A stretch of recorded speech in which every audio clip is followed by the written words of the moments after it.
Во петок ќе се прави ревизија на македонските и грчките учебници. Заедничкиот интердисциплинарен комитет во Солун, составен од вкупно 14 експерти од Македонија и Грција, ќе чешла историјата и ќе прави ревизија на сите учебници, помошни наставни материјали, карти, атласи и наставни упатства кои се користат кај секоја од страните.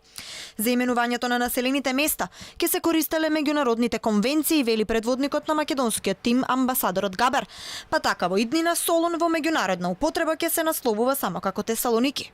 Факт е дека и кај нив во нивните учебници и кај нас во нашите учебници има елементи кои што предизвикувале одредени непријатни чувства кај другата страна и ги притискале новите генерации.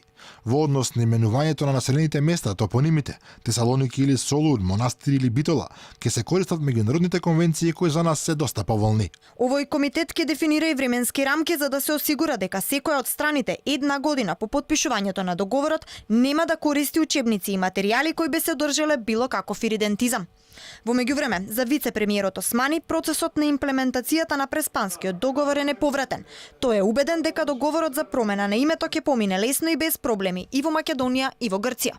Се разбира дека турбулентни се работите и ваму и во Грција, меѓутоа сметам дека потврдување на Преспанскиот договор во Македонија има веќе нормален тек, дури сметам и поширока поддршка, но и во Грција воопшто не е загрозен тој процес и покрај различните дневни политички турбуленции, така да сметам дека утре уште еднаш ќе си даваме добри вести едни на други дека овој пат е веќе неповратен. Вице-премиерот утре патува во Атина каде ќе има средба со алтернативниот министер за надворешни работи на Грција Катругалос.